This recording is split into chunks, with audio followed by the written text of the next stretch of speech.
नमस्कार श्रोताओं, आपका हमारे चैनल पर स्वागत है। अगर आपको कहानी अच्छी लगे तो वीडियो को लाइक तथा चैनल को सब्सक्राइब अवश्य करें। साथ ही साथ बेल आइकन को प्रेस करना ना भूलें ताकि हमारी कहानियाँ आप तक पहुँच सके सबसे पहले। आइए शुरू करते हैं आज की कहानी। आज की कहानी का शीर्षक है जब तक हो सके आत्मनिर्भर रहो। कल दिल्ली से गोवा की उड़ान में एक बुजुर्ग मिले, साथ में उनकी पत्नी भी थी। बुजुर्ग की उम्र करीब 80 साल रही होगी। मैंने पूछा नहीं, लेकिन उनकी पत्नी भी 75 पार ही रही होगी। उम्र के सहज प्रभाव को छोड़ दें तो दोनों करीब करीब फिट थे। बुजुर्ग की पत्नी खिड़की की ओर बैठी थी, बुजुर्ग बीच में और मैं सबसे किनारे वाली सीट पर था। उड़ान भरने के साथ ही बुजुर्ग की पत्नी ने कुछ खाने का सामान निकाला और बुजुर्ग की ओर किया। बुजुर्ग कांपते हाथों से धीरे धीरे खाने लगे।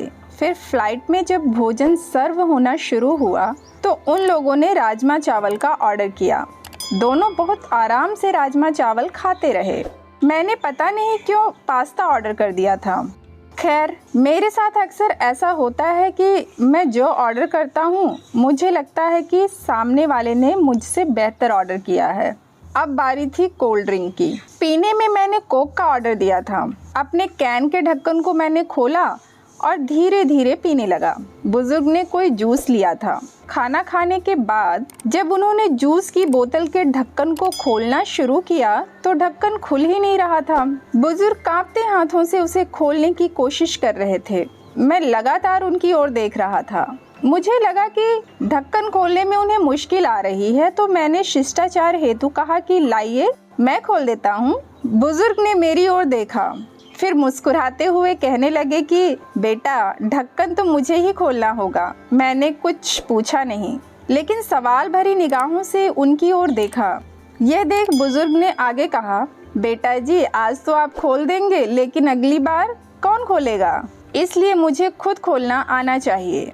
उनकी पत्नी भी अपने पति की ओर देख रही थी। जूस की बोतल का ढक्कन उनसे अभी भी नहीं खुला था, पर वो बुजुर्ग लगे रहे और बहुत बार कोशिश करके उन्होंने ढक्कन खोल ही दिया। दोनों आराम से जूस पी रहे थे। मुझे दिल्ली से गोवा की इस उड़ान में जिंदगी का एक सबक मिला।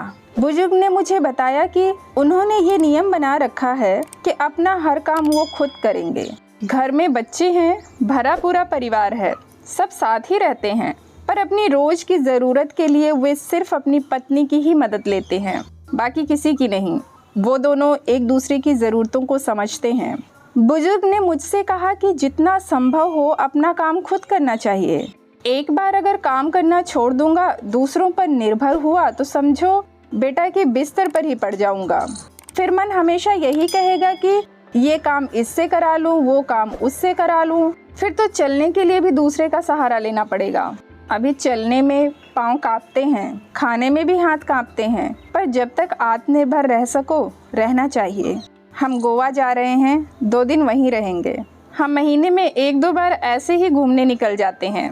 बेटे बहू कहते हैं कि अकेले मुश्किल होगी, पर उन्हें कौन समझाए कि मुश्किल तो तब होगी जब हम घूमना फिरना बंद करके खुद को घर में कैद कर लेंगे। पूरी जिंदगी खूब काम किया, अब सब बेटों को देकर अपने लिए महीने के पैसे तय कर रखे हैं और हम दोनों उसी में आराम से घूमते हैं। जहाँ जाना होता है एजेंट टिकट बुक करा देते हैं, घर पर टैक्सी आ जाती है, वापसी में एयरपोर्ट पर भी टैक्सी ही आ जाती है। होटल में कोई तकलीफ होनी नहीं है। स्वास्थ्य उम्र अनुसार एकदम ठीक है। कभी कभी जूस की बोतल ही नहीं खुलती, पर थोड़ा दम लगाओ तो वो भी खुल ही जाती है।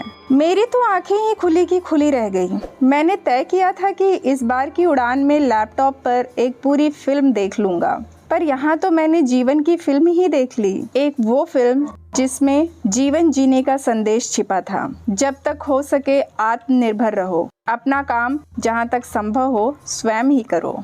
श्रोताओं, अगर आपको कहानी अच्छी लगी हो तो वीडियो को लाइक तथा शेयर जरूर करें। ऐसी ही अन्य कहानियों को सुनने के लिए हमारे चैनल को सब्सक्राइब अवश्य करें। धन्यवाद।